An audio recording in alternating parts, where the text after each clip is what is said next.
شايفة الطبق الجبار ده؟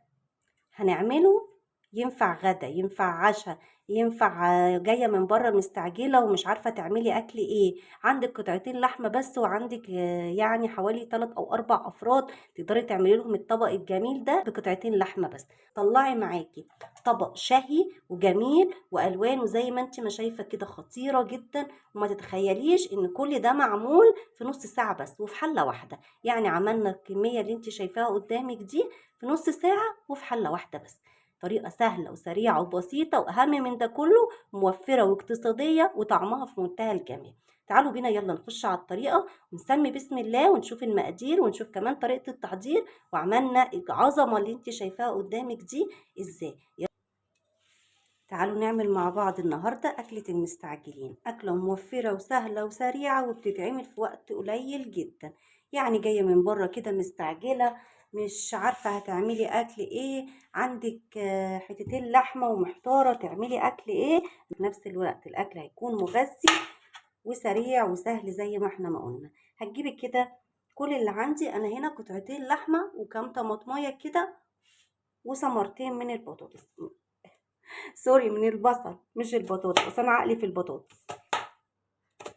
المهم يا ست الكل، جبت ثمرتين كده من البصل. مش عارفه ليه انا مصممه برضو ان هو بطاطس. وهبتدي اقطعهم بالشكل ده كده مكعبات، ما تبقاش صغيره قوي ولا كبيره قوي. ايوه الحجم ده كويس قوي. تمام كده.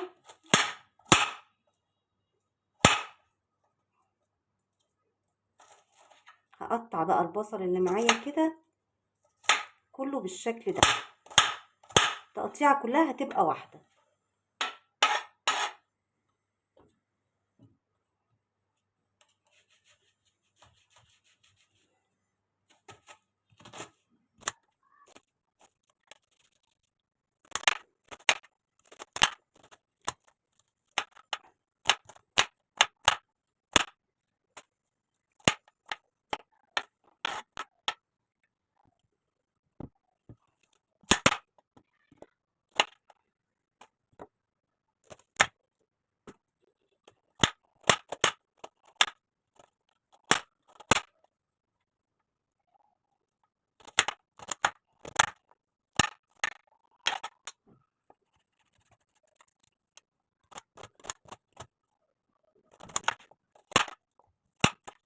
طماطم برضو بنفس الحكايه، نقطعها مكعبات.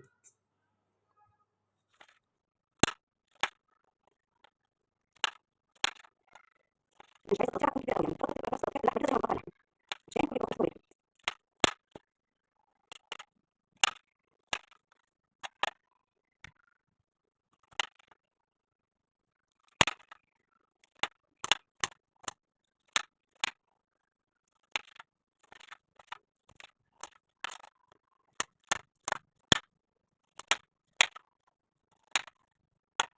قطعت الطماطم كده والبصل، معايا قرن فلفل وده براحتك، حابه تحطيه سبايسي ماشي، حابه تحطيه قرن رومي كده براحتك، حابه تستغني عنه خالص برضو براحتك. بس هو بيدي يعني طعم كده وريحه حلوه للصينيه معانا. هتقطعيه برضو نفس تقطيعه البصل والقوطه.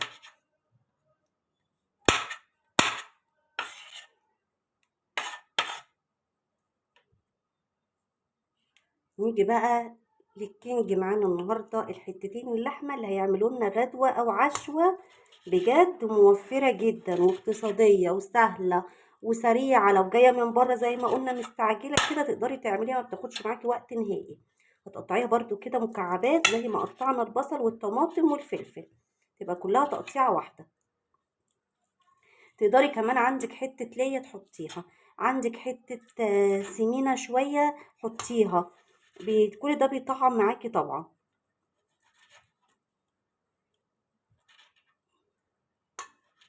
شوفي بقى حتتين اللحمه دول هيعملوا معانا طبق قد ايه حلو وجميل وسريع واقتصادي وموفر، وفي نفس الوقت طعمه في منتهى الجمال. كده قطعت كميه اللحمه اللي معانا والبصل والطماطم والفلفل. هجيب بقى الصينيه بتاعتي كده اللي هعمل فيها وهبتدي اخد هيله بيله كده وننزل على الصينيه.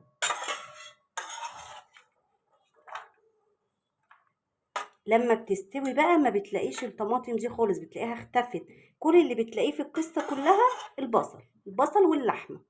يعني ما تقوليش ايه ده اللحمه مش باينه، لا اصبري بس لما تستوي هتشوفي اللحمه هي اللي باينه، ومفيش اي حاجه باينه غير البصل واللحمه. البصل طبعا بيكون داب وتكرمل كده معانا وبيبقى طعمه مسكر وتحفه. مش محتاجه احياء كتير، كل اللي انا محتاجاه معلقه صغيره كده فلفل اسود، معلقه صغيره ملح، والملح برضو على حسب الرغبه، نص معلقه صغيره من بهارات اللحمه او اللي هو السبع بهارات. قلبي بقى الجمال ده كله كده مع بعض.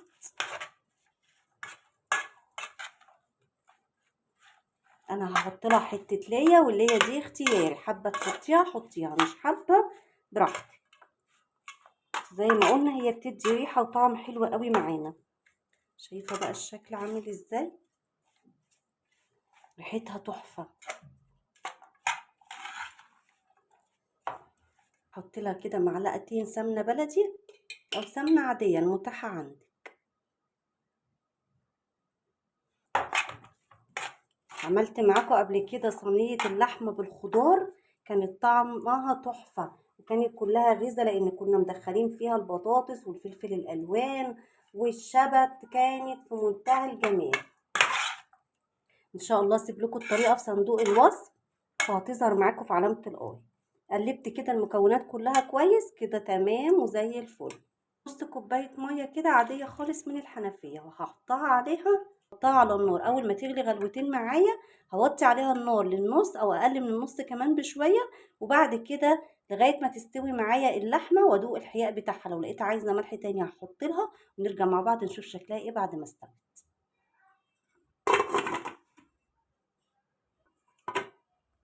كده بعد ما حطيتها على النار وقعدت نص ساعة طلعت معايا بالجمال اللي انتي شايفاه ده. شايفة تحفة. اللحمة مستوية، بس اللحمة مستوية ازاي؟ طبعا لسه سخنة جدا. شايفة القوطة ما بقتش باينة زي الاول كتير، كل اللي باين معايا اللحمة اهي والبصل. بصي كمية اللحمة بقى بانت معانا ازاي، والفلفل اهي بانت معانا كمية حلوة قوي، ومن قطعتين لحمة بس وثمرتين بصل وكام ثمرة طماطم طلعت معانا العظمة اللي انتي شايفاها دي. شايفة كمان الالوان قد ايه خطيرة وجميلة، دي الكاميرا كمان ظلموها. تحفة. غدا سهل سريع، ينفع غدا ينفع عشاء، مش هيقول لا. جنب بقى شوية رز، جنب شوية عيش، جنب مخلل كده بتنجان، بيبقى في منتهى الجمال. طعمها وريحتها في منتهى الجمال. اللحمة استوت معانا ودايبة زي ما انتي ما شايفة كده. بس اللحمه دايبه معانا ومستويه ازاي، مش مستحمله.